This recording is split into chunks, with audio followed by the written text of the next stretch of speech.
প্রিয় বন্ধুরা, স্বাগত জানাচ্ছি নতুন একটি ভ্রমণ ভিডিওতে। আজ আমরা চলে এসেছি মালয়েশিয়ার অন্যতম জনপ্রিয় এবং ঐতিহাসিক ধর্মীয় পর্যটন স্থান বাতু কেভস। মালয়েশিয়ায় যারা ভ্রমণ করতে আসেন, বিশেষ করে কুয়ালালামপুরে, তাদের তালিকায় প্রথম দিকেই থাকে এই অসাধারণ জায়গাটি। কারণ এটি শুধু একটি গুহা নয়, এটি ইতিহাস, ধর্মীয় বিশ্বাস, প্রাকৃতিক সৌন্দর্য এবং স্থাপত্যের এক অনন্য মিলন। বাতু কেভস অবস্থিত মালয়েশিয়ার রাজধানী কুয়ালালামপুর থেকে মাত্র 13 কিলোমিটার দূরে সেলাঙ্গর রাজ্যে। আপনি চাইলে খুব সহজে ট্রেন, বাস বা ট্যাক্সি ব্যবহার করে এখানে পৌঁছাতে পারবেন। বিশেষ করে কেটিএম কমিউটার ট্রেনের মাধ্যমে বাতু কেভস স্টেশন পর্যন্ত যাওয়া যায় খুব সহজ এবং কম খরচে। এই গুহাগুলোর বয়স প্রায় 400 মিলিয়ন বছর। হ্যাঁ, আপনি ঠিক শুনেছেন, এগুলো প্রাকৃতিকভাবে তৈরি চুনাপাথরের বিশাল গুহা, যেগুলো হাজার হাজার বছর ধরে গড়ে উঠেছে। 1878 সালে এই গুহা প্রথম জনসম্মুখে আসে, যখন কিছু ব্রিটিশ ও স্থানীয় গবেষক এখানে আবিষ্কার চালান।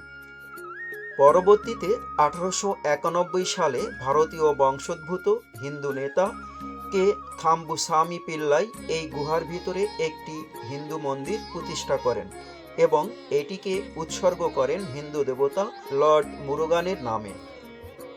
বাতু কেভস মূলত একটি হিন্দু ধর্মীয় তীর্থস্থান। বিশেষ করে এটি বিখ্যাত কারণ এখানে আছে লর্ড মুরুগানের বিশাল মূর্তি এবং বিশাল পাহাড়ি গুহার ভিতরে মন্দির।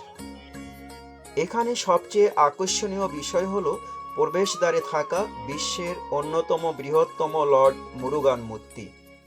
এই মূর্তিটি প্রায় 42.7 মিটার উঁচু, অর্থাৎ প্রায় 140 ফুটের মতো। এই বিশাল সোনালী মূর্তিটি দূর থেকেই চোখে পড়ে এবং এটি বাতু কেভসের পরিচয়ের সবচেয়ে বড় প্রতীক। বাতু কেভসের আরেকটি প্রধান আকর্ষণ হলো এর বিখ্যাত রঙিন সিঁড়ি। মন্দির গুহায় প্রবেশ করতে হলে আপনাকে উঠতে হবে প্রায় 272টি সিঁড়ি। এই সিঁড়িগুলো বিভিন্ন রঙে সাজানো, যা ছবি তোলার জন্য অসাধারণ ব্যাকগ্রাউন্ড তৈরি করে।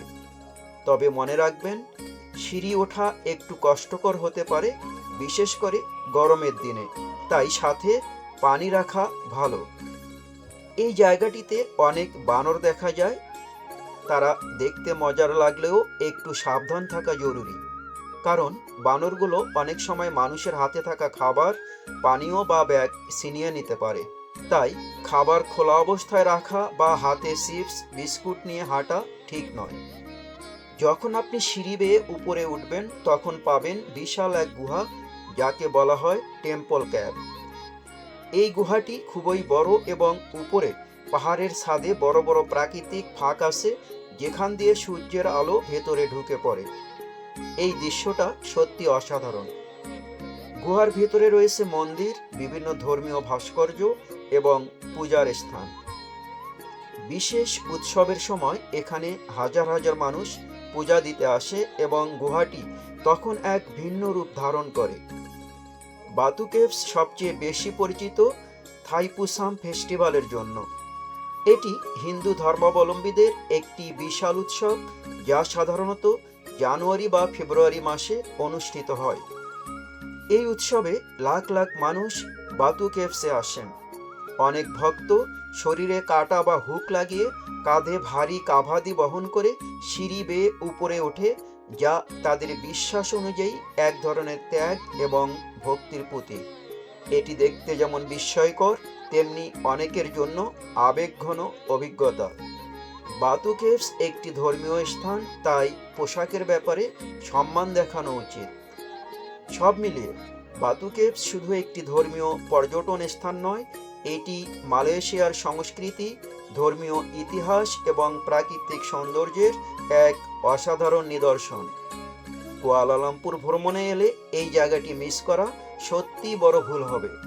বন্ধুরা, আজকের ভিডিওটি যদি আপনাদের ভালো লাগে তাহলে অবশ্যই লাইক দিন, কমেন্ট করে জানান আপনার মতামত এবং এমন আরও তথ্যবহুল ভ্রমণ ভিডিও পেতে আমাদের চ্যানেলটি সাবস্ক্রাইব করে পাশে থাকা বেল আইকনে চাপ দিন। দেখা হবে পরের ভিডিওতে। ধন্যবাদ।